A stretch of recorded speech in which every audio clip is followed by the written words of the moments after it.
시청자 여러분, JTBC 뉴스룸을 시작하겠습니다.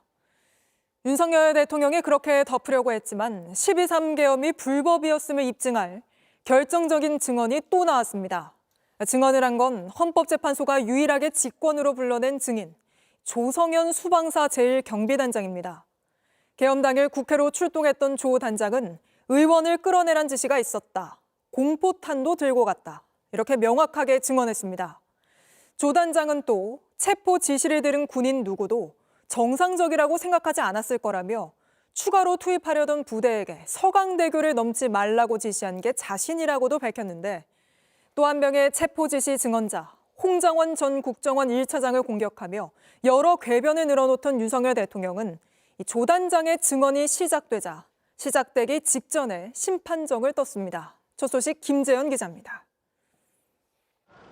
조성현 수방사 제1경비단장은 헌재 변론에서 비상계엄 당일 밤 상황을 구체적으로 증언했습니다. 조 단장은 당시 이진우 전 수방사령관의 지시를 직접 받고 부대원들을 국회에 투입했던 지휘관입니다. 밤 10시 45분쯤 이 전 사령관이 국회 출동을 지시했는데 평소와는 달랐다고 했습니다. 출동 시에 원래 공포탄을 지참하고 갑니까? 기본적으로 실상황에서는 공포탄을 지참하지 않으나 당일날은 공포탄을 휴대토록 말씀하셨습니다. 이번과 같이 임무가 정확하게 부여되지 않은 상태에서 갑자기 이동하는 것은 상당히 이례적인 상황입니다. 국회에서 계엄 해제가 임박한 0시 40분쯤엔 이 전 사령관이 국회의원을 끌어내라고 명확하게 지시했다고도 증언했습니다. 정확하게 워딩이 본청 안으로 들어가라, 국회의원을 끌어내라 이렇게 했단 말입니까? 그렇습니다. 내부로 들어가서 의원들을 끌어내라. 앞서 윤석열 대통령 측은 끌어내라는 대상이 의원이 아닌 요원이라고 주장했는데 현장 지휘관은 의원이라고 지시받았다고 명확히 밝힌 겁니다. 또 조 단장이 이 지시를 받고 당황해 5분에서 10분쯤 뒤 재검토를 건의했다고 했습니다. 이 전 사령관은 내부에 진입한 특전사 인원들이 국회의원을 끌어내면 수방사는 통로를 형성해주는 역할을 맡으면 된다고 했다고 밝혔습니다. 앞서 곽종근 전 특수전 사령관 증언대로 의원을 끌어내라는 지시가 있었고 이진우 전 수방사령관도 이를 인지하고 현장에 전달했던 것으로 보입니다. 윤 대통령 측은 끊임없이 확대 해석한 것 아니냐며 진술 내용을 의심하는 듯한 질문을 이어갔습니다. 하지만 조 단장은 전후 관계를 정확하게 말씀드렸다. 그건 변호인 생각이라며 단호하게 답했습니다. JTBC 김재현입니다. 조성현 단장에게 조목조목 질문을 던지며 증언을 이끌어낸 건 다름 아닌 윤석열 대통령이 직접 골라 임명한 정형식 재판관이었습니다. 정 재판관은 윤 대통령 측이 조 단장의 증언을 흔들려 공세를 펴자 맥락을 끊고 강요하듯 질문하면 어떡하느냐 지적하기도 했습니다. 이어서 한민정 기자입니다. 조성현 수도방위사령부 제1경비단장은 재판부가 유일하게 직권으로 채택한 증인입니다. 때문에 증인 신문은 윤 대통령 측이나 국회 탄핵소추단 측이 아닌 재판부에서 시작됐습니다. 윤 대통령이 지명해 임명된 정형식 재판관이 신문을 벌였는데 송곳 질문이 이어졌습니다. 수방사령관으로부터 국회 본청 내부로 진입해서 국회의원들을 외부로 끌어내라는 지시를 받은 사실이 있습니까? 본청 안으로 들어가라, 국회의원을 끌어내라 이렇게 했단 말입니까? 그렇게 임무를 부여받았고 내부로 들어가서 의원들을 끌어내라. 윤 대통령 측이 조 단장의 증언을 흔들려 하자 답변의 맥락을 갖고 질의해야 한다며 윤 대통령 측 신문을 지적하기도 했습니다. 특전사가 국회의원을 끌고 나오면 국회 본청 입구를 사람들이 막고 있으니 그 길을 열어주라는 취지로 이해했습니다. 이렇게 맥락을 끊고 답을 그렇게 강요하듯이 질문하시면 어떡해요. 됐습니다. 재판정에 있던 윤 대통령은 조 단장의 증인 신문이 시작되자 자리를 비웠습니다. JTBC 한민정입니다. 또 다른 증인 김봉식 전 서울경찰청장은 계엄 당일 국회를 봉쇄한 건 포고령 때문이었다고 했습니다. 윤 대통령은 국회를 무력화할 의도 자체가 없었다고 주장하지만 일체 정치 활동을 금지하고 어기면 영장 없이 체포한다는 초헌법적인 포고령에 따라서 경찰 수뇌부는 국회를 봉쇄했다고 하는 겁니다. 이자연 기자입니다. 시종일관 답을 피하던 김봉식 전 서울경찰청장은 국회 봉쇄에 대해선 적극 해명에 나섰습니다. 본인도 구속돼 수사를 받고 있기 때문에 내란 혐의를 피하기 위한 걸로 보입니다. 김 전 청장은 계엄 당일 밤 10시 48분 안전을 위해 국회 통제를 시작했는데 국회의원들이 출입을 요구한다는 보고가 들어왔다고 말합니다. 법적 검토를 거쳤고 11시 7분부턴 국회의원, 출입기자 등을 들여보내라고 지시했다 강조합니다. 1차 차단할 때는 질서 유진 차원에서 차단이 이루어졌고 그게 조금 잘못됐다는 조치인 거 알고 바로 해제를 한 것입니다. 참모들이 논의한 게 이게 계엄 선포가 됐지만 국회의원들이 계엄 해제 의결하는 거는 이건 막을 근거가 없다. 그게 제일 큰 논거였죠. 이 사람들은 들여보내줘야 된다. 예, 그래서 청장에게도 그렇게 건의를 하고 예. 하지만 11시 37분, 30분 만에 2차 통제가 시작됐습니다.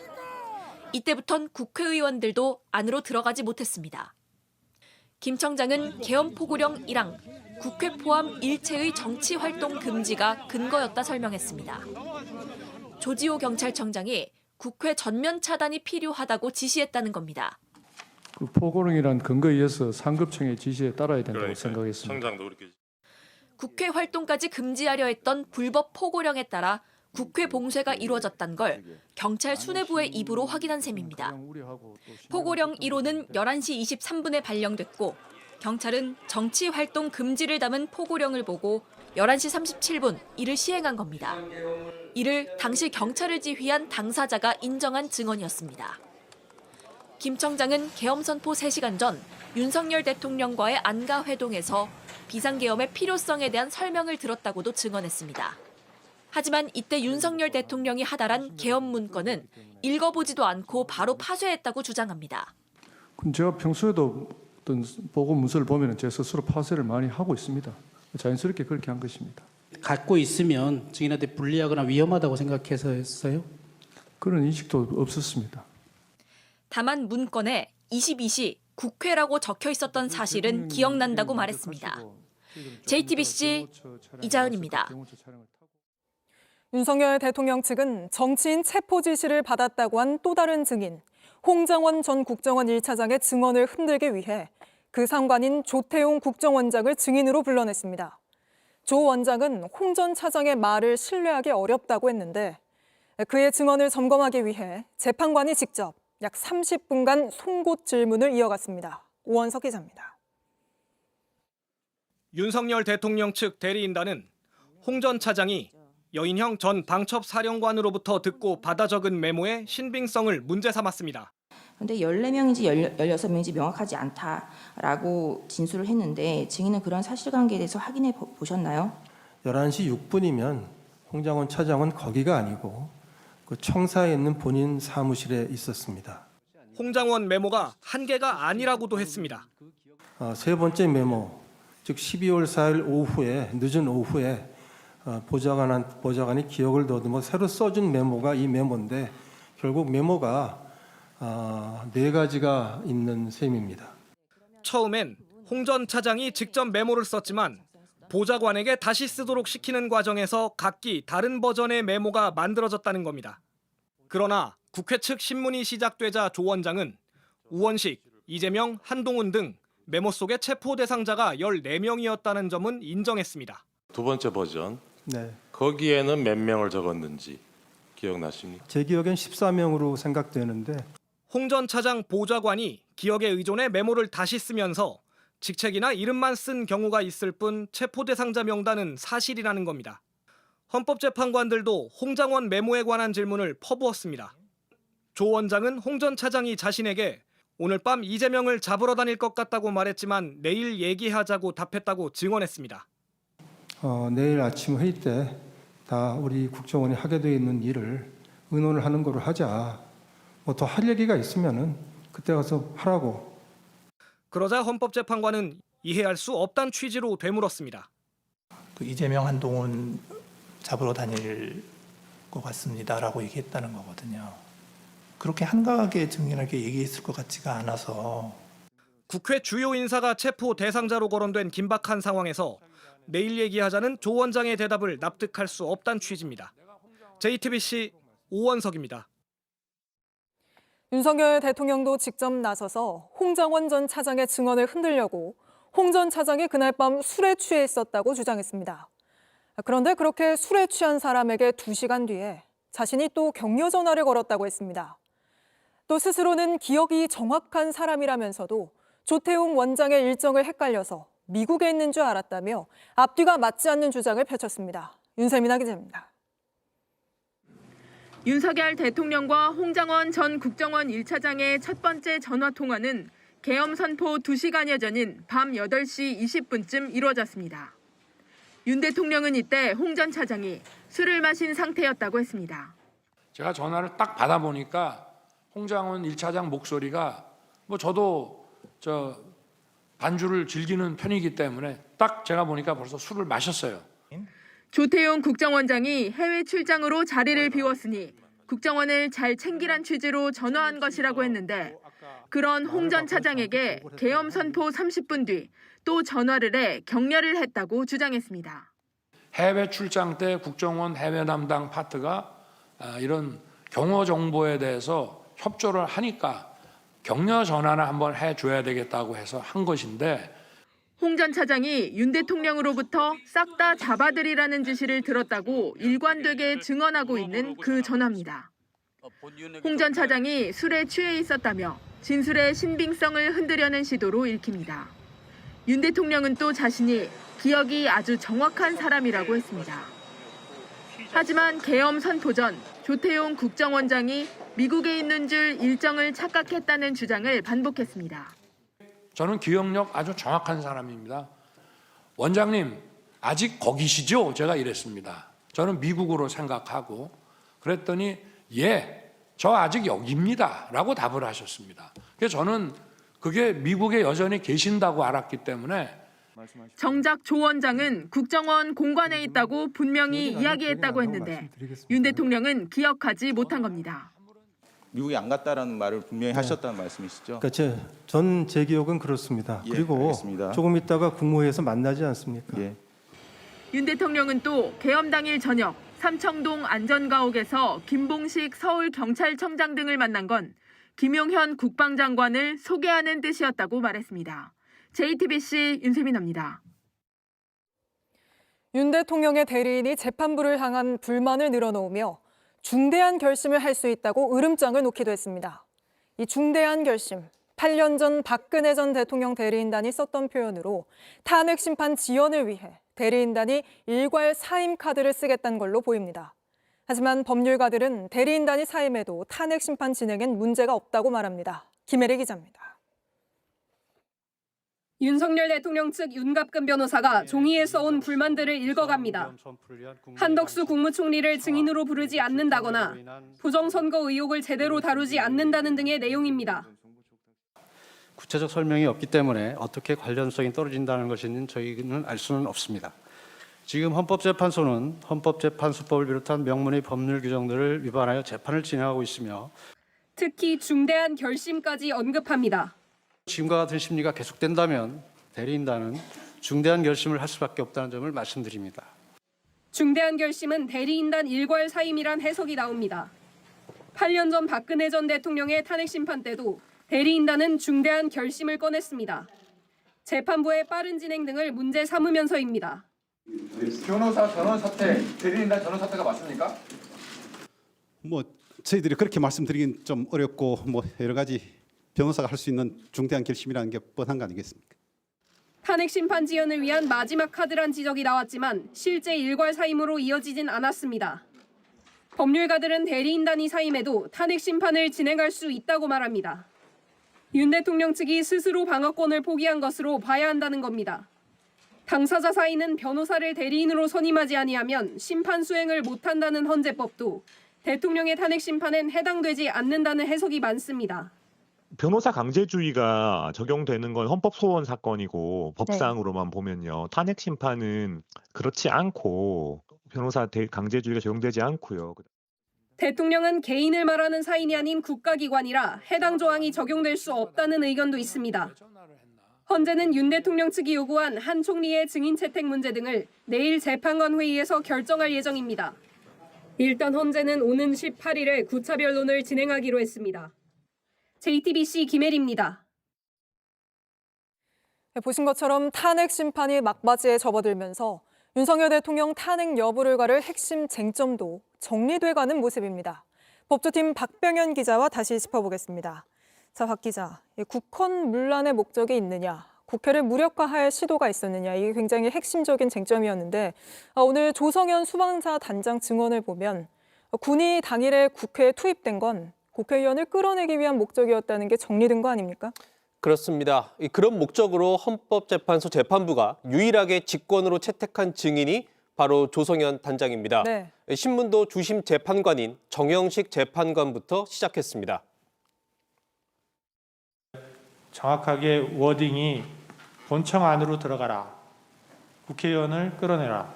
이렇게 했단 말입니까? 그렇습니다. 내부로 들어가서 의원들을 끌어내라.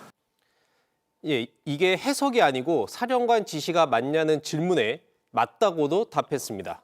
그동안 윤석열 대통령이 끌어내라고 한 게 누구냐를 두고 요원이냐, 인원이냐, 의원이냐, 사람이냐 여러 용어 다툼까지 벌어졌었는데 오늘 증언으로 다시 한번 이게 의원이었다는 게 일단락된 거 아닌가요? 예, 조성현 단장은 국회의원이었다고 명확하게 답을 했습니다. 비상계엄이 결국 국회 무력화를 노렸다는 결정적인 증언입니다. 사실 논란을 키운 건 조 단장의 상관이었던 이진우 전 수방사령관이었습니다. 네. 국회의원을 끌어내라는 부분에 대해 또 윤 대통령의 지시 여부에 대해 답을 피했습니다. 증인은 대통령의 지시를 들은 다음에 제1경비단장 조성현 대령에게 국회 본청 내부로 진입해서 국회의원들을 외부로 끌어내라 라고 지시했죠. 그 부분도 답변드리지 않겠습니다. 예, 이 점을 놓고 이진우 전 수방사령관이 본인의 책임을 조금 덜려고 한 것 아니냐는 지적도 나왔습니다. 그리고 오늘 조 단장 증언을 들어보면요. 그날 당일 유혈 사태 없이 계엄 해제가 의결된 건 윤석열 대통령은 자신 때문이라고 하지만 현장에 있던 군인들의 판단 때문 아닙니까? 네, 맞습니다. 이 부분도 직접 들어보겠습니다. 오히려 저희가 보호해야 될 시민들이 저희의 행위를 막는 그런 모습을 보면서 상당히 의아해하고 있는 그런 상황이었던 겁니다. 제 부하들에게 어떠한 군사적 행동을 시키는 것이 바람직하지 않을 것으로 판단했고 예, 국회의원을 끌어내라는 지시에도 시민을 보고 멈춰선 건 현장에 나간 군인들이라는 게 보다 더 분명해진 겁니다. 윤석열 대통령 측의 증인으로 신청한 조태용 국정원장도 나왔잖아요. 주로 홍장원 전 차장에 대한 공격적인 발언이 이어지던데요. 예, 윤 대통령 측이 체포 명단을 처음 공개했던 홍장원 전 차장의 증언의 신빙성을 떨어뜨리기 위해 증인으로 부른 것으로 보입니다. 일단 조태용 원장은 이른바 홍장원 메모가 4차례 작성되며 문구가 추가됐기 때문에 신빙성이 떨어진다고 말했습니다. 하지만 조태용 원장의 출석으로 보다 더 뚜렷해진 게 있습니다. 이 홍장원 전 차장 메모 속에 14명의 체포 명단이 있었다는 사실이 다시 확인이 된 겁니다. 두 번째 버전, 네. 거기에는 몇 명을 적었는지 기억나십니까? 제 기억엔 14명으로 생각되는데. 그럼 14명은 네, 그때는 다 적었다는 거네요? 네, 그때는 다 적었는데.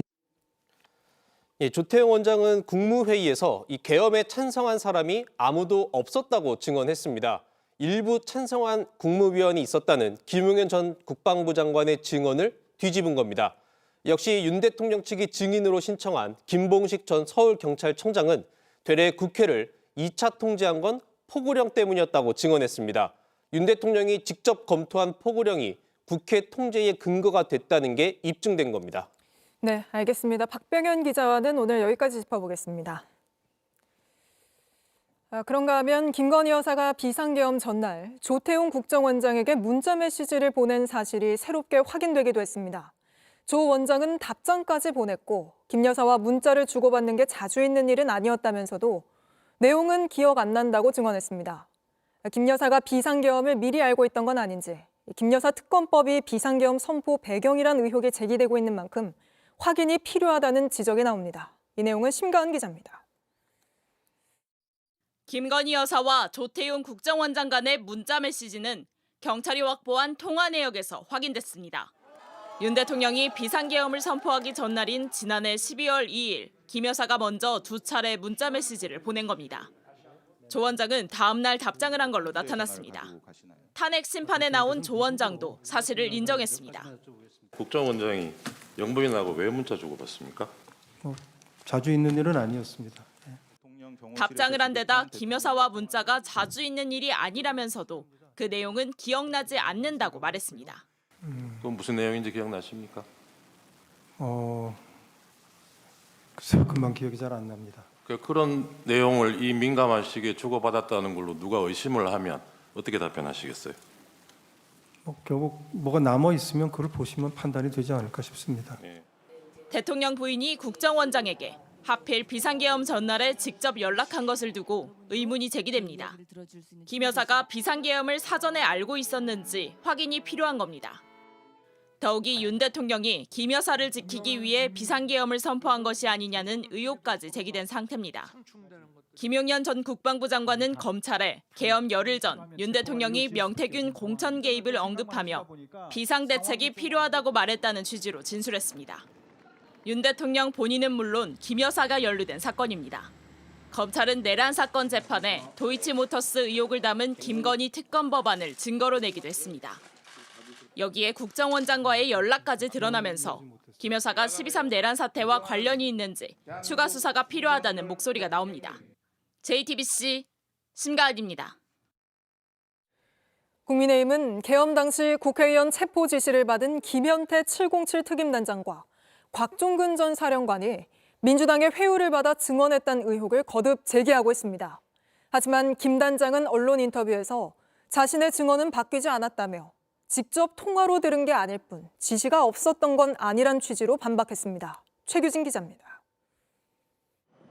김현태 707 특임단장은 한 언론 인터뷰에서 자신은 계엄 후부터 탄핵 심판까지 최대한 진실하게 말씀드렸다며 회유 의혹에 선을 그었습니다.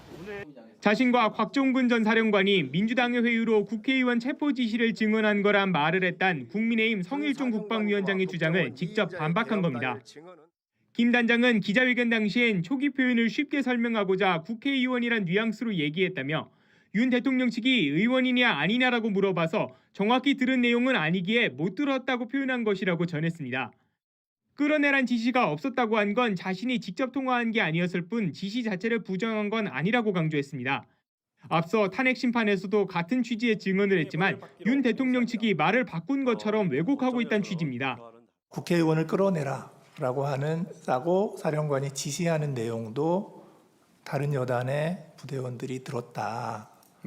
이제 그런 얘기를 증인이 들었다라고 검찰에서 얘기를 하셨더라고요. 제가 그걸 진술했으면 그 당시 기억이 맞습니다. 하지만 성 위원장은 김 단장은 면담 당시 민주당 박범계 의원 등이 여러 차례 곽 전 사령관을 가스라이팅하는 것처럼 느꼈다고 말했었다고 주장했습니다. 내란 국정조사에서도 국민의힘은 김 단장을 증인에 포함시켜야 한다고 목소리를 높였습니다. 어제 우리 성일종 의원의 유착국이나 이런 것에 대한 폭로가 있었던 이후에 갑자기 이 사람만 빠진 겁니다. 왜 김현태 특임단장만 쏙 빼죠? 그러니까 이게 뭐가 찔려서 이런 거 아니냐는 생각이 드는 것이고. 민주당은 청문회를 정쟁의 장으로 만들려는 시도라고 맞받아쳤습니다. 아니 뭔가 회유를 했으면 바뀌는 게 있어야 되잖아요. 진술에 팩트 체크 좀 해요. 한 사람 말만 듣고 하지 말고 배지 뗄 자신 있어요? JTBC 최규진입니다. 저희 JTBC가 김용현 전 장관의 변호인단이 여인영 전 사령관을 4차례나 심지어 탄핵 심판의 증인으로 나오기 전날에도 접견했다고 보도하면서 회유 접견 아니냐는 비판이 거세죠. 그런데 저희 보도 직후에도 또 접견을 시도한 걸로 확인됐습니다. 하지만 이 보도를 의식해서인지 여 전 사령관은 처음으로 접견을 거부했습니다. 조혜연 기자의 단독 보도입니다. JTBC가 김용현 전 장관 변호인이 증인 출석을 앞둔 전직 사령관들을 수차례 접견한 사실을 보도하자 변호인단은 인권 침해로 고통받는 사령관들을 위한 접견이라고 주장했습니다. 당연히 우리는 여건만 허락한다면 앞으로도 계속 접견할 겁니다. 하지만 증인 출석 바로 전날 접견이 있었던 만큼 회유를 위한 접견이 아니냐는 논란이 일었습니다. 그리고 바로 다음 월요일인 지난 10일 김 전 장관 측 변호사는 여 전 사령관에 대한 5번째 접견을 시도했습니다. 하지만 여 전 사령관은 접견 요청을 거부했습니다. 탄핵 심판 증인 출석 전날인 지난 3일을 포함해 4차례 만났다가 JTBC 보도 뒤 처음으로 접견을 거절한 겁니다. 여 전 사령관 측은 앞서 JTBC에 고 변호사가 기도를 해주는 등 몇 차례 만났지만 부담을 느끼고 거절할 예정이었다고 밝힌 바 있습니다. 이진우 전 수방사령관도 지난 3일 고 변호사의 접견을 거절했습니다. 탄핵 심판 증언은 마무리됐지만 전직 사령관들은 윤석열 대통령과 김 전 장관의 내란 혐의 형사 사건의 핵심 증인이기도 합니다. 때문에 검찰도 최근 법정에서 명시적으로 반대 의사를 밝힌 공범에 대한 지속적인 접촉 시도는 접견 교통권 남용이라 지적한 바 있습니다. 재판부에서도 남용이란 오해가 없도록 주의해달라고 변호인들에게 요청했는데 그 뒤로도 재차 접견을 시도한 겁니다. JTBC 조혜연입니다. 앞서 전해드린 대로 조성현 수방사 제1경비단장은 이진우 당시 사령관이 자신에게 정치인 체포하라고 지시했다고 구체적으로 증언했습니다.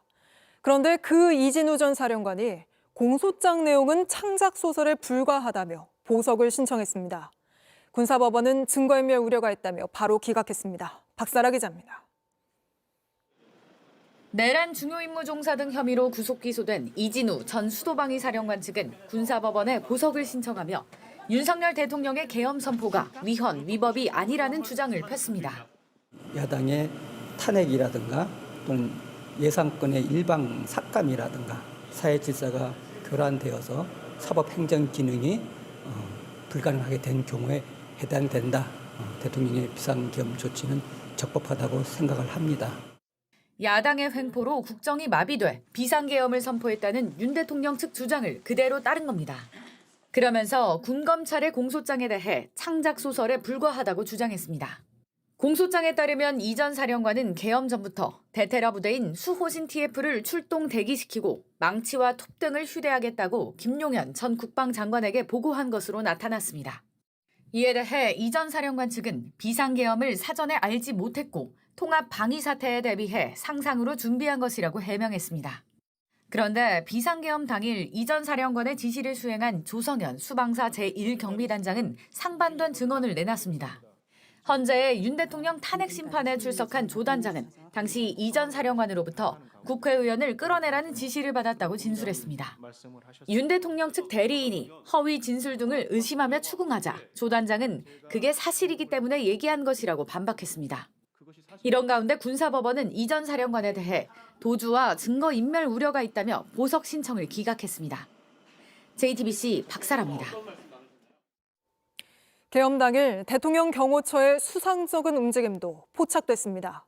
저희 취재 결과 김건희 여사 라인으로 꼽히는 이광우 경호본부장이 계엄 선포 직전에 대통령실 본관을 담당하는 경호관들을 철수시킨 걸로 확인됐습니다. 그러면서 국무위원들의 출입 기록도 남기지 말라고 지시했는데 사전에 계엄을 알고 있던 건 아닌지 확인이 필요해 보입니다. 이런 가운데 경찰이 오늘 이 본부장과 그 윗선인 김성훈 경호처 차장에 대해 세 번째 구속영장을 신청했습니다. 강희연 기자의 단독 보도입니다. 계엄 선포 약 3시간 전 윤석열 대통령은 삼청동 안정가옥에서 조지호 당시 경찰청장, 김용현 국방장관 등과 만났습니다. 이후 윤 대통령은 계엄을 선포하기 위해 대통령실로 이동했고 이에 맞춰 경호처도 긴밀히 움직인 걸로 JTBC 취재 결과 파악됐습니다. 경호처 내 김용현 라인으로 불리는 이광우 경호본부장이 대통령실 청사 경호를 담당하는 본관부 경호관들을 철수시키라고 지시한 겁니다. 이 본부장은 이 자리에 수행부 경호관들을 배치한 걸로 파악됐습니다. 대통령실 관계자는 대통령이 청사에 있는데 본관 경호관들을 뺀다는 건 매우 이례적이었다라고 당시 상황을 설명했습니다. 이 시각 이 본부장은 국무회의 참석차 대통령실에 도착한 국무위원들의 출입 기록을 남기지 말란 지시도 내렸습니다. 또 다른 대통령실 관계자는 일부 장관들을 눈에 띄지 않는 경로로 대통령 집무실로 이동시킨 걸로 안다고도 했습니다. 목격자와 출입 기록을 남기지 않으려 했던 거 아니냐는 의심이 드는 대목입니다. 이 본부장과 그 윗선인 김성훈 경호처 차장은 공수처의 윤 대통령 체포영장 집행을 적극적으로 막아선 강경파이자 김용현 라인으로 꼽힙니다. 계엄 당일 경호처 수뇌부 일부가 사전에 계엄을 인지하고 협조한 것 아니냐는 의혹이 커지고 있습니다. 이에 대해 경호처는 수사 중인 상황에서 관련 내용을 언급하는 건 적절치 않다는 입장을 밝혔습니다. 이런 가운데 경찰은 오늘 이 본부장과 김 차장에 대해 세 번째 구속영장을 신청했습니다. 윤 대통령의 공수처 체포영장 집행을 방해한 혐의로 앞서 두 차례 영장이 반려된 뒤 경찰은 이번엔 비화폰 서버 삭제 지시 등 혐의를 추가했습니다. JTBC 강연입니다. 윤 대통령에 대한 탄핵 심판이 막바지에 가까워지면서 극렬 지지자들의 탄핵 반대 집회도 갈수록 과열되고 있습니다. 집회는 현재 둘로 쪼개져서 진행되고 있는데 바로 현장으로 가보겠습니다. 이은진 기자, 현재 집회가 두 군데에서 열리고 있는 거죠? 네, 전광훈 씨가 주도하는 광화문파는 안국역에서 집회를 하고 있고요. 반 전광훈 세력인 이른바 여의도파는 이곳 청계광장에서 집회를 하고 있습니다. 양쪽 모두 자기들을 중심으로 한 목소리를 내야 한다고 주장하고 있는데 사실상 주도권 다툼을 벌이고 있는 겁니다. 안국역 집회에선 헌재 앞에 모여야 애국이다. 이곳에선 청계천에 모여야 애국이다. 이런 구호들이 들리고 있습니다. 네, 서로 자기 쪽으로 오라고 경쟁을 하고 있는 건데 두 세력 간의 충돌 가능성은 없습니까? 네, 두 집회 간 거리가 걸어서 20분 정도밖에 걸리지 않습니다. 집회가 시작된 지도 아직 얼마 되지 않아서 아직까지 별다른 충돌은 없지만요. 경찰은 혹시 모를 사태를 우려해 두 집회 간 인원이 섞이지 않도록 관리하고 있습니다. 서로 사람들을 빼가려 한다면서 날선 목소리들도 나오긴 했는데요. 직접 들어보시죠. 청계천 가자고 하는 사람들이 있는데 왜 남의 집회에 와서 방해를 하고 사람들을 빼가려고 합니까? 이런 게 분열 아닙니까? 네, 헌법재판소를 향한 공격도 계속되고 있는데 집회 현장도 마찬가지죠? 네, 헌법재판소와 재판관들을 향한 공격 수위도 점점 도를 넘고 있습니다. 직접 들어보시겠습니다. 절대 마지막이 될 수 없습니다. 막 가는 재판, 막대 먹은 재판, 불이한 재판 이거 할 필요가 없는 거 아니겠습니까? 재판관 자격도 없는 비겁 같은 인간이 어떻게 대통령을 심판할 수 있단 말입니까? 네, 특히 이번 주말에는 여의도파의 경우 5.18의 상처를 안고 있는 광주에서 계엄을 옹호하는 집회를 열겠다고 예고한 상황입니다. 광화문파는 광화문 광장에서 집회를 이어갈 예정입니다. 네, 현장에서 이은진 기자가 전해드렸습니다. 이렇게 탄핵 반대 세력은 둘로 갈라져서 주도권 다툼을 벌이고 있습니다. 특히 전광훈 씨와 학원 강사 전한길 씨는 똑같이 부정선거 음모론을 퍼뜨리면서도 서로를 거칠게 비난하면서 싸우고 있습니다. 김영민 기자입니다. 역사 강사 전한길 씨는 석동현 변호사와 함께 윤 대통령 국민변호인단 조직을 주도하고 있습니다. 윤석열 대통령을 그 정부를 또 지지해주는 그런 그 중심 단체가 아마 국민변호인단이 될 것이라고 확신합니다. 그러자 탄핵 반대 집회를 주도해온 전광훈 씨가 견제에 나섰습니다. 내 옆에 있다가 이 떠난 사람들 전한길 일타 강사를 중심으로 해서 뭐 새로운 조직을 만들어서 뭐 한다 그러는데 역사는요 45년부터 48년까지 건국사입니다. 건국사. 건국사를 모르면요 역사 교수일지라도 뻥이요 뻥. 특히 전 씨의 5.18 민주화운동 관련 발언 등을 공격했습니다. 지금도 노무현을 존경한다 그리고 5.18은 민주화운동이라고 하고 지금 연설에도 다 나오잖아요. 그러니까 역사를 통해서 어디서 배웠는지 난 도저히 이해할 수가 없어요. 광화문파 유튜버들도 전한길 씨를 공격하고 있습니다. 전한길 강사가 강연한 내용인데 동대구역에서 자 이승만이 독재했고 박정희이 유신 독재했고 김대중 김영삼 민주화로 대한민국을 만들었다. 전한길은 김대중 노무현 김영삼의 관은 하나도 얘기 안 해. 이 사람들은 무조건 다 잘했대. 전 씨를 향한 거친 발음도 서슴지 않습니다. 진짜 역겨워. 진짜 역겹다고. 아니 뭐 되게 잘난 척을 해. 잘나지 않았어 당신. 전 씨가 지난해 12월 계엄령을 비판한 영상도 소환했습니다. 계엄령 이거 김건희 때문에 한 거다. 비상 계엄은 미친 짓. 이게 전한길 씨 썸네일 이게 불과 몇 주 전이라니까. 불과. 전광훈 씨는 오는 3.1절 집회에 전한길 씨가 자신이 주도하는 집회에 나오지 않으면 같은 편으로 볼 수 없다고 경고했습니다. 이번 제 3.1절은 가문에 꼭 나오도록 내가 한번 설득을 해보고 그걸 만약에 거부하면 그건 뭐 자유통일주의자라고 볼 수 없는 거죠. 네. JTBC 김영민입니다. 역사의 죄인이 될 수 있다는 내부 반발에도 국가인권위원회가 윤 대통령의 인권을 보호하란 권고안을 강행 처리한 데 이어서 다음 주 최종 결정문을 헌법재판소에 보낼 예정입니다. 그런데 권고안을 살펴보니 대놓고 탄핵을 기각하라는 내용들로 채워져 있습니다. 김지윤 기자입니다. 국가인권위원회는 윤 대통령의 인권을 보장하라는 권고안을 통과시켰습니다.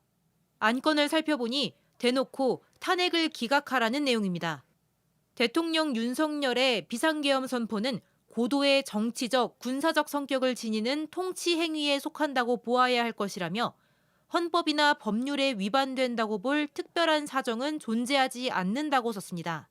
계엄이 단시간 동안 지속되는 데 그쳤고 다른 국가기관의 권한 행사를 불가능하게 만든 것은 전혀 없다고 단정적으로 적었습니다. 윤 대통령이 헌법재판소에서 쏟아낸 주장을 그대로 옮겨 쓴 겁니다. 실제 아무런 일도 일어나지 않았는데 어떤 호수 위에 떠 있는 달 그림자 같은 거를 쫓아가는 그런 느낌을. 탄핵 심판에서 형사소송에 준하는 절차를 준수하라는 권고도 포함됐습니다. 헌법재판소가 받아들이지 않은 윤 대통령 측 요구사항을 권고하고 나선 겁니다.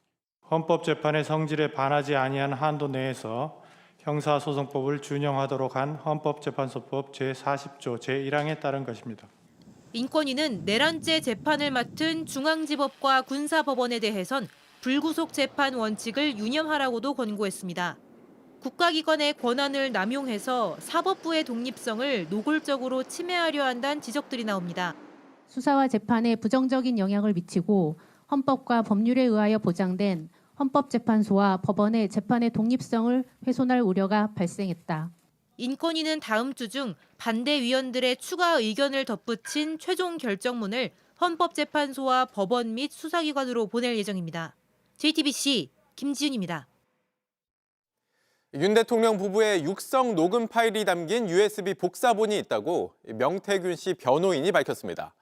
다음 주 명 씨 의혹과 관련한 국회 현안 질의가 예정돼 있는데 명 씨 측은 이걸 구치소에서 진행하면 응할 수 있다는 뜻도 밝혔습니다. 윤정주 기자입니다. 변호인은 명태균 씨가 몸이 너무 안 좋아 국회가 있는 서울로 이동하기 힘들다면서도 국회의원들이 창원에 오면 구치소 현장 질의가 가능하지 않겠냐고 말했습니다. 현장 질의 또는 현장 청문회 이건 이제 국회에서 결정해야 할 부분이기 때문에 만약에 그렇게 결정해서 온다면 그 부분 관련해서는 응해야 되지 않겠느냐. 변호인은 명 씨가 USB에 대통령 부부와의 통화 녹음 파일을 보관했고 계엄 전 이를 대통령 측에 알렸다고 주장했습니다. 그 USB에 바로 윤석열 씨 부부의 육성 녹음이 담겨 있는 겁니다. 그러면서 USB를 휴대전화 세대와 함께 검찰에 제출했지만 복사본이 존재한다고 밝혔습니다. 그럼 지금 변호사님이 말씀하신 USB가 그 USB에 혹시 복사본을 말씀하시는 걸까요? 복사본으로 알고 있습니다. 민주당에서 공개한 대통령 육성 파일 외에 또 다른 파일이 공개될 가능성이 커진 겁니다.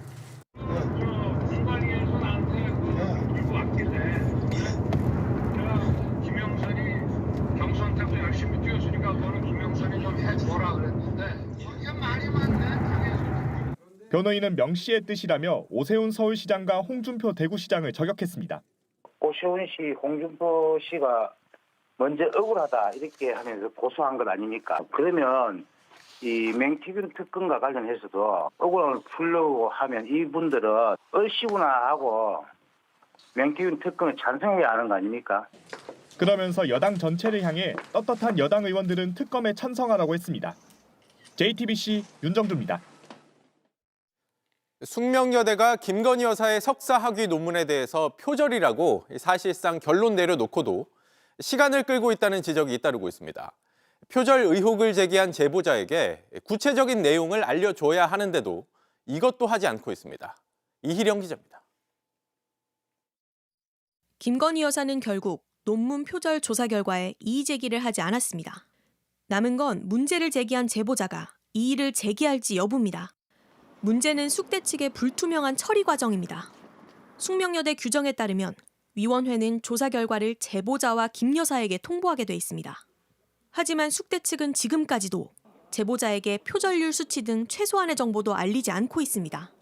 이의 신청 여부를 결정할 수 없는 상황이에요. 제가 그게 중요하다는 말을 여러 번 전달을 했는데도 전혀 통보를 못 받고 있어요. 알 수가 없어서 진짜 답답해요. 제보자가 학교 측에 알린 표절률은 최소 48%입니다. 만약 숙대 측이 조사한 표절 수치가 이보다 현저히 낮게 나오면 석사 학위 취소를 장담할 수 없습니다. 학교 규정엔 부정행위의 위반 정도에 따라 제재 조치를 할 수 있다고 돼 있습니다. 논문을 철회하느냐 아니면 수정 요구에 그치느냐에 따라 상황이 달라질 수 있습니다. 논문 철회까지는 안 가고 그냥 수정 요청만 하겠다. 그러면서 학위 유지는 하겠다라고 하면은 그게 공적인 목적을 달성한 건 아니잖아요. 또 숙대 측이 조사 결과를 투명하게 공개할지도 미지수입니다. 당장 학계와 정치권에선 왜 시간을 끄냐는 비판이 나왔습니다. 처음 알려진 이후에 3년이 넘었습니다. 그리고 2022년 12월 본 조사 이후에 2년을 훌쩍 넘겼습니다. 통상의 경우보다 8배나 넘게 걸린 시간입니다. 검증 내용과 절차에 대해 국민들께 소상히 밝히십시오. 취재진은 학교 측에 향후 절차 등을 여러 차례 물었으나 학교는 답하지 않았습니다. JTBC 이희령입니다.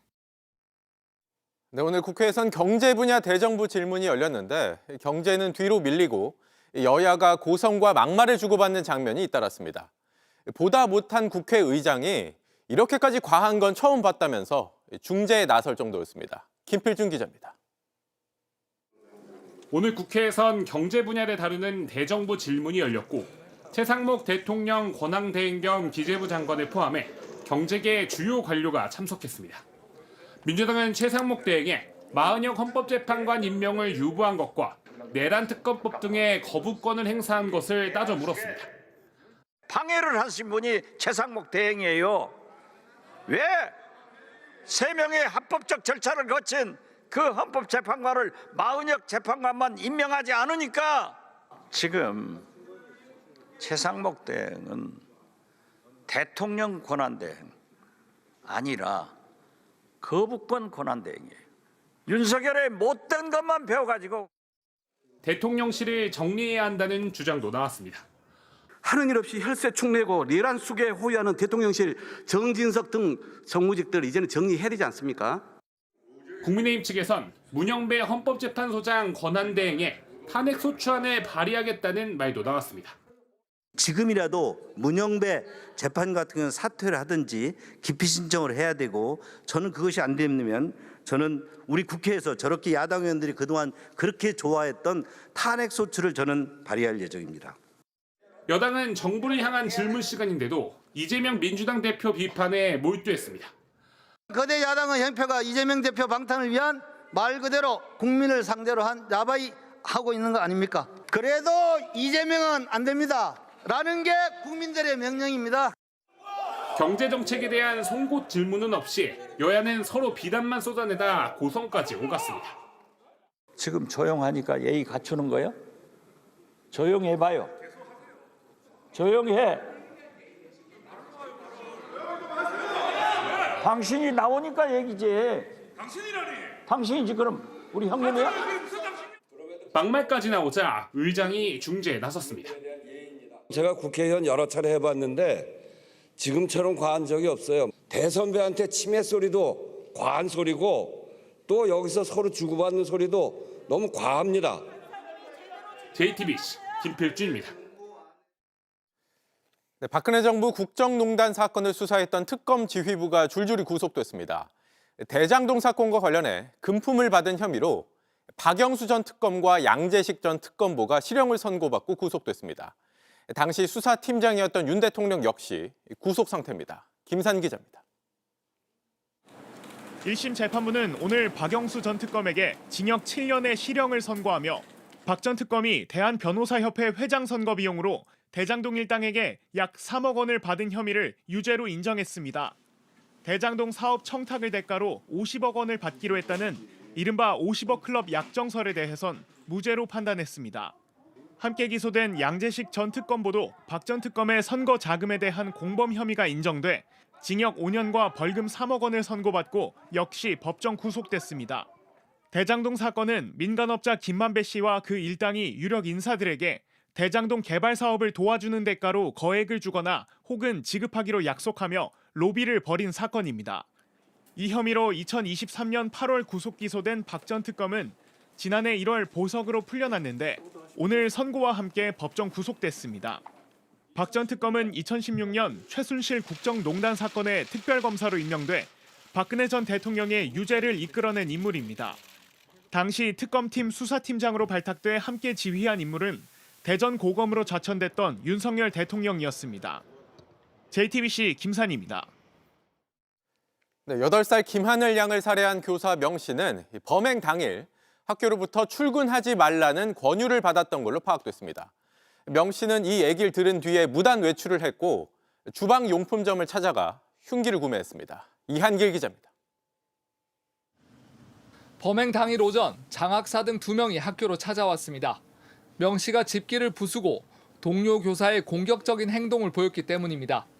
헤드락을 걸거나 하는 이런 행위 아니면 손목을 강하게 부여잡는 이런 행동들이 있어서 장학사는 학교 측에 명 씨가 내일부터 학교에 출근하지 말라고 권유했습니다.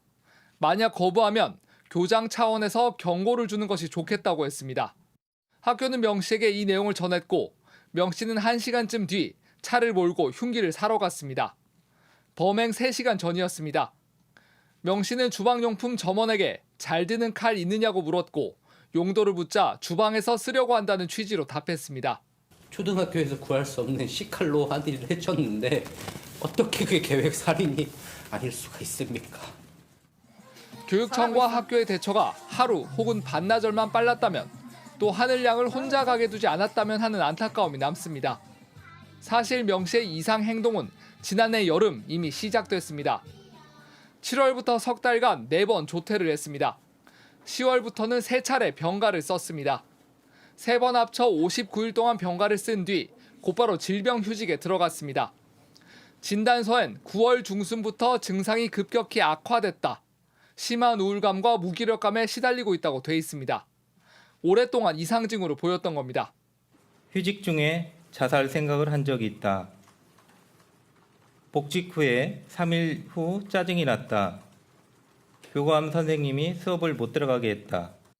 학교가 소극적으로 대응하는 사이 결국 하늘 양은 목숨을 잃었습니다. JTBC 이한길입니다. 네, 그런데 하늘 양과 가족을 향해서 해서는 안 될 약성 댓글이 잇따르고 있습니다.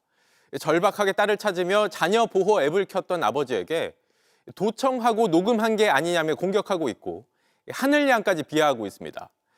아버지는 당시 앱을 처음 써봤고 이 앱엔 녹음 기능도 없다고 합니다. 정영재 기자가 취재했습니다. 하늘이 기사들의 악플을 다는 분들이 계세요. 제발 뭐가 잘못이 있어요. 아파서 소리도 못 질렀을 거고 슈퍼맨이라는 선생님이 죽였고 슈퍼맨인 엄마 아빠가 지켜주지 못했어요. 하늘 양을 향한 악성 댓글의 수위는 점점 세집니다. 이름값 했다는 숨진 8살 아이에게 도저히 할 수 없는 패륜적인 말이 달렸습니다. 용기를 내 인터뷰에 나선 유족에게도 막말은 이어집니다. 부정선거 이슈를 가리기 위해 벌인 일이란 음모론까지 등장합니다. 악성 댓글의 상당 부분은 하늘이 휴대전화에 설치해둔 자녀 보호 앱을 표적으로 삼습니다. 하늘이가 돌봄 교실을 나가 학원차에 타지 않았고 전화도 받지 않자 켠 주변 소리 듣기 기능. 이 기능을 두고 교사를 도청하고 녹음하려 한 게 아니냐며 비난하고 있는 겁니다. 아버지의 동의를 얻어 휴대전화에서 이 앱을 열어봤습니다.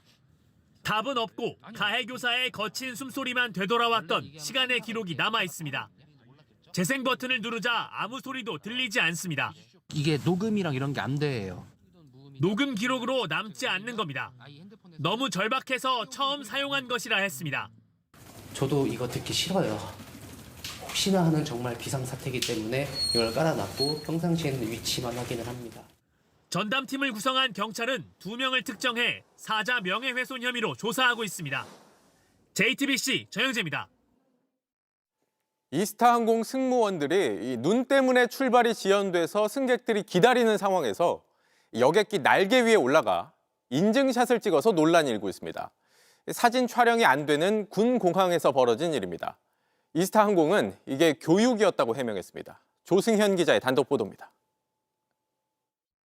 여객기 날개에 승무원이 올라가 있습니다. 유니폼에 구두 차림으로 혼자 또는 여럿이 포즈를 잡고 사진을 찍습니다. 어제 오전 11시 47분쯤 청주공항 활주로에 서 있던 이스타항공 703편에서 벌어진 일입니다. 이 비행기는 오전 10시 20분 청주를 출발해 제주로 갈 예정이었습니다. 하지만 새벽부터 내린 눈이 4cm 넘게 쌓여 활주로가 폐쇄된 상황이었습니다. 승객들이 1시간 넘게 출발만 기다리던 그때 승무원들은 여유롭게 인증샷을 찍고 있던 겁니다. 심지어 청주공항은 군공항이라 사진 촬영이 안 됩니다. 제보자는 최근 잇단 항공기 사고로 불안한 시국에 승무원이 저러고 있는 게 안타까웠다고 당시 심경을 전했습니다. 승무원들은 몸을 구부려야 지날 수 있는 작은 문을 위로 활짝 열고 밖으로 나갔습니다.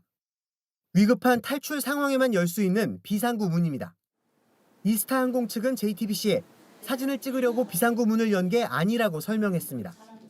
폭설 때문에 대기하는 동안 평소 잘 열어보지 못한 비상구를 열어보게 교육을 했다는 겁니다.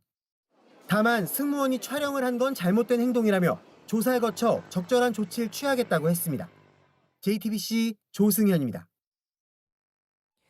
민주당 이재명 대표가 최근 쓴소리를 하며 복당한 김경수 전 지사를 만났습니다. 이 대표는 백지장도 맞들면 낫다고 했는데 김 전 지사는 오늘도 쓴소리를 이어갔습니다. 이승환 기자입니다. 이재명 더불어민주당 대표와 김경수 전 경남지사가 웃으며 손을 맞잡습니다. 지난 7일 김 전 지사가 복당한 뒤 처음 만난 건데 이 대표 제안으로 성사됐습니다. 김경수 전 지사님 복당을 진심으로 환영합니다. 고맙습니다.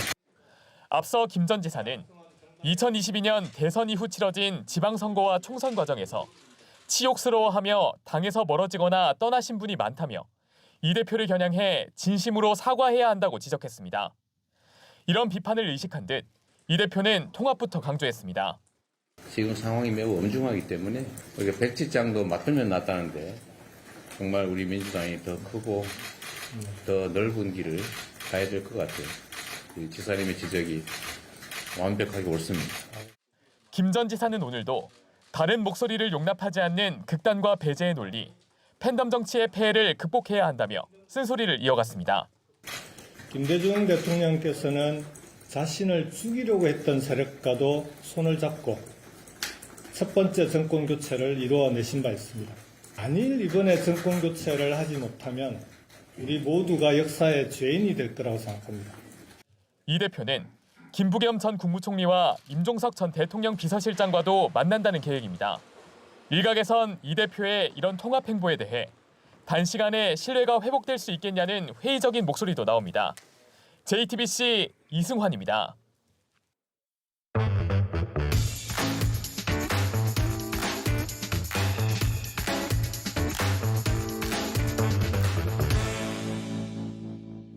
돌아온 비하인드 뉴스 시간입니다. 오늘도 이성대 기자와 함께하겠습니다. 자, 이 기자 바로 볼까요? 네, 첫 번째 이슈 바로 보겠습니다. 누가 군을 바보 취급하는가? 그제였죠. 신원식 안보실장이 헌법재판소에 나가서 지난해 3월 말 4월 초에 대통령으로부터 비상조치 언급을 듣고 적절하지 않다, 강하게 반대했다고 주장을 했습니다. 네. 자, 그러자 오늘 윤 대통령이 헌재에 나와서 당신은 이종섭 전 장관을 호주 대사로 보내려다 불발되니까 화가 나서 했던 말이다, 이렇게 주장을 했는데 그러면서 갑자기 국회 탓을 합니다. 먼저 들어보시죠. 그 얘기를 하다가 화가 많이 났던 것 같고, 왜 군인들은 국회에 불려가서 일어서 앉아 하면은 그렇게 바보 같은 짓을 하면서 자기들 주장도 똑바로 얘기를 못 하느냐, 막 이런 얘기가 좀 나오다가 벌어진 상황이라는. 또 야당 탓을 하는 모습이군요. 그렇습니다. 국회가 군 지휘부를 불러서 앉아 일어서 이렇게 일종의 모욕을 주는 장면, 그래서 좀 찾아봤습니다. 있긴 있습니다. 2012년, 그러니까 지금부터 13년 전에 당시 국정감사에서 새누리당 중장 출신의 의원이 NLL에 대해서 아느냐 이렇게 퀴즈를 내듯이 시키면서 논란이 된 적이 있습니다. 직접 한번 보시죠. 제복을 입은 군인들 좀 일어나 주십시오. 전부 다. 제가 지금부터 이야기하겠습니다. 틀린다 하면 서 계십시오. 자, 지상은 뭐야? 군사 아직 서 계셔야 돼요. 제가 말씀 다 안 끝났어요. 군사 의장님은 뭐 그만두실라 그러니까 왜 자꾸 그러세요? 자, 다시 말해서 윤 대통령의 기억에는 12년 전의 모습이 남아있는 게 아니냐 이렇게 추론해 볼 수 있는 거고요. 게다가 당시는 야당이 아니라 지금 국민의힘의 전신이죠. 새누리당에서 나온 논란입니다. 결국에 다시 말하면 윤 대통령의 논리대로면 야당 탓이 아니라 지금의 국민의힘 때문에 계엄을 한 게 아니냐 이렇게 또 볼 수 있는 것이죠. 그러니까요. 이번에 야당에서 뭐 저렇게까지 한 모습을 저는 못 본 것 같습니다. 그렇습니다. 또 앞서서 이렇게 이야기를 한 걸 다시 보시면 왜 군인들은 국회 불려가서 일어서 앉아 하면서 바보 같은 취급을 당하냐라고 지적을 했지만 정작 그 반대다라는 지적도 나오고 있습니다. 이번 그 내란 사태의 중요 임무 종사자들인 군 수뇌부들 오히려 국회에 나가서 더 당당하고 더 고압적인 모습을 보인 적이 많이 있는데 직접 한번 보시죠. 군복을 입은 사람이 나와서 이렇게 국감장에서 저런 태도를 보이는 것도 안 좋은 거예요. 군복 입었다고 할 얘기 못하고 가만히 있는 건 더 병신이라고 생각합니다. 신원식 장관 그런 거 문제 있다고 느끼신 적은 없죠? 빨리빨리 대답하세요. 뭐 굳이 대답할 필요를 못 느낍니다. 대답할 필요를 그 오만하게 답하지 말고 내가 묻는 거에 대답하세요. 자, 이 때문에 윤 대통령이 군인들을 국회로 불러내서 앉아 일어서 이런 모욕을 준다거나 바보 취급을 한다라고 사실과 좀 동떨어진 주장을 하기 이전에 반대로 군인들, 계엄군들을 국회에 집어넣으려고 했던 그 전부터 사과하거나 책임을 져야 되는 게 아니냐 또 이런 비판도 나오고 있는 겁니다. 그렇습니다. 오늘 조성현 단장도 증언을 했지만 아무것도 모른 채 국회에 갔던 군인들 다 계엄군 만들고 증언하는 족족 오염됐다며 바보 취급하는 게 누군지 되묻지 않을 수 없습니다. 다음 이슈 바로 볼까요? 자, 두 번째 이슈 바로 가겠습니다. 권성동 출입 금지. 자, 지난 대선이었습니다. 윤 대통령이 전두환 씨를 좀 옹호하는 듯한 발언으로 논란이 된 적이 있었는데 어쨌든 사과를 했습니다. 네. 문제는 그 사과 직후에 이른바 개사과죠. 그 반려견 토리한테 저 인도 사과를 주는 사진을 인스타그램에 올려서 더 큰 논란이 이어졌는데 그렇죠. 당시 이게 김 여사 측의 어떤 아이디어 아니냐 이런 얘기가 많이 있었습니다. 자, 그런데 오늘 명태균 씨 측에서 이렇게 얘기를 했어요.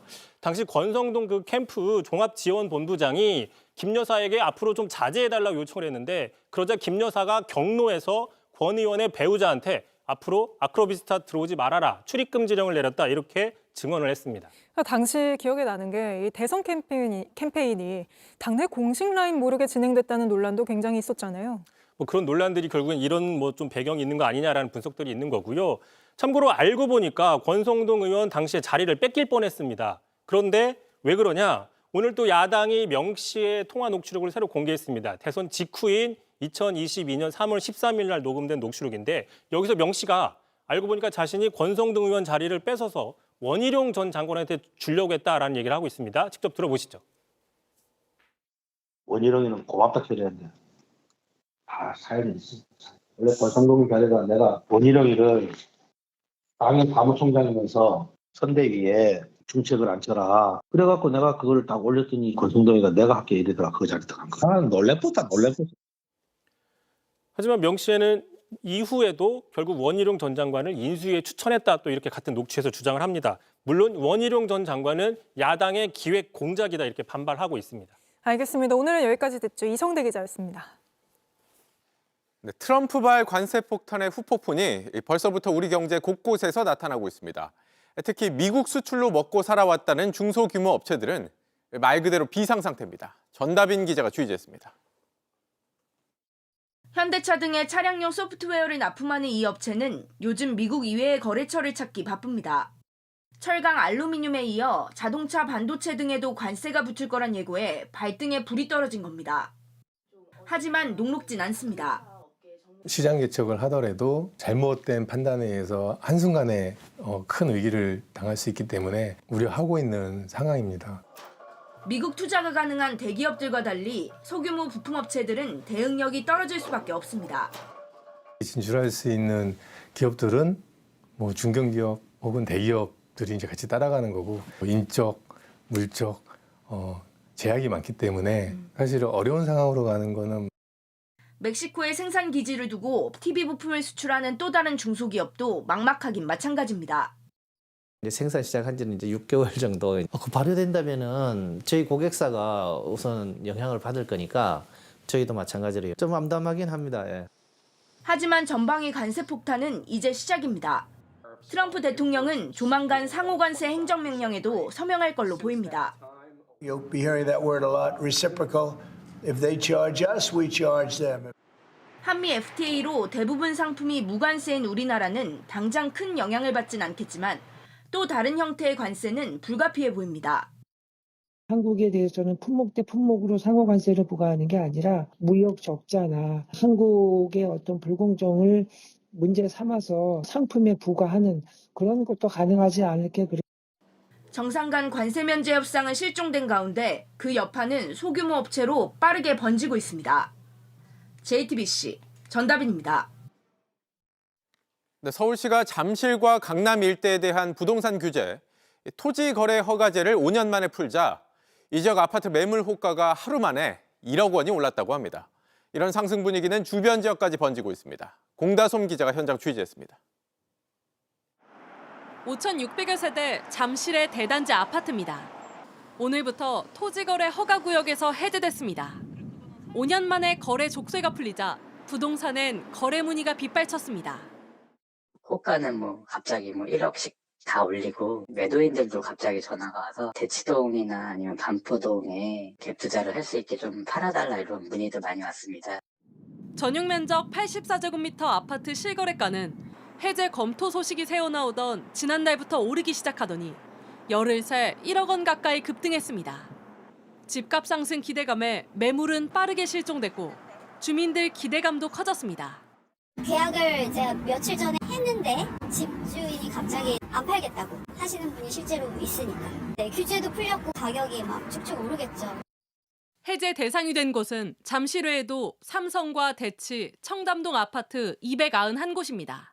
반면 안전진단을 통과해 재건축을 앞둔 아파트 14곳은 제외됐는데 이곳 주민들 사이에선 역차별 논란도 제기됐습니다. 근데 이게 재개발한다라고 지금 추진하고 있는데 지금 쉽지는 않아요. 이해 당사자 입장에서는 내적건 풀렸으면 좋겠고. 들썩거리는 분위기는 인근 지역으로도 빠르게 확산하고 있습니다. 허가 지역 안 묶여 있으니까 너는 오르고 묶여 있으니까 너는 오르지 마 이럽니까? 거기 오르면 여기 오를 테고. 강남권 내 상급지 갈아타기와 갭 투자 수요로 당분간 강남과 잠실 일대 집값 상승은 불가피하다는 전망이 많습니다. 해제된 구역을 비롯해서 해제되지 않은 압구정이나 토지거래 허가구역이 아닌 반포 다 같이 매수세가 몰리면서 전반적으로 상승할 걸로 전망됩니다. 실제 지난주부터 반등하기 시작한 서울 아파트 가격은 이번 주 역시 0.02% 오르며 상승폭을 유지했습니다. JTBC 공다솜입니다. 하루에 어깨를 1cm만 늘려보자. 이정우 선수가 수술 후에 매일 되뇌었던 말이라는데요. 그렇게 힘겨운 재활을 이겨내고 스프링 캠프에서 매서운 타구를 보여주기 시작했습니다. 천재가 아닌 그냥 선수로 봐달라는 이정우를 미국 애리조나에서 전영희 기자가 만났습니다. 이정우가 환하게 웃으며 그라운드에 나섭니다. 방망이를 쥐자 날카로운 타구를 날립니다. 이정우는 지난해 5월 왼쪽 어깨 수술을 한 뒤 거쳤던 아픔의 시간을 꺼냈습니다. 하루에 작은 목표라도 샀던 것 같아요. 그냥 작은 거라도 어제보다 1cm 더 늘어났으면 좋겠다, 어깨가. 오직 재활에만 매달렸습니다. 다치고 나서 잘 인터넷도 안 보고 그래가지고. 건강한 몸으로 더 강해져서 돌아왔습니다. 부상에 대한 트라우마 얘기를 꺼냈더니 아버지 이종범 코치보다 더 극복한 경험이 많다며 쿨하게 받아칩니다. 작년에 비해서 더 좋아진 건 멘탈? 네, 마냥 그런 설레고 그런 느낌만 있는 게 아니라 좀 차분해지고 좀 더 냉정해진 그런 상태인 것 같습니다. 세상은 슈퍼스타라 말하지만 이정우도 메이저리그는 어려웠습니다. 저는 전혀 천재가 아니죠. 저는 천재가 아니고 그냥 선수 중에 한 명이라고 생각합니다. 가장 때리기 어려운 공은 빠른 공이 아니라 처음 보는 투수 공이라고 답했습니다. 분석을 하는 것과 실제 타석에 들어가서 내가 느끼는 게 좀 다르기 때문에 제가 극복해내야 된다고 생각합니다. 그래서인지 밥 멜빈 감독은 시범 경기부터 이정우에게 기회를 많이 주겠다고 말했습니다. Jung-hoo's ready to go. I'm not going to give him 150 at-bats this spring, but he wants it. He wants to play. He wants to play every day. 지난해 내셔널리그 서부지구 4위에 그친 샌프란시스코는 이정우의 활약으로 반등을 노립니다. 다치지 않는다면은 그래도 어떻게 제가 성적을 기록할지 저도 무척 기대되는 상황인데. 샌프란시스코는 오는 23일부터 시범 경기 일정을 시작합니다. 애리조나에서 JTBC 전영입니다.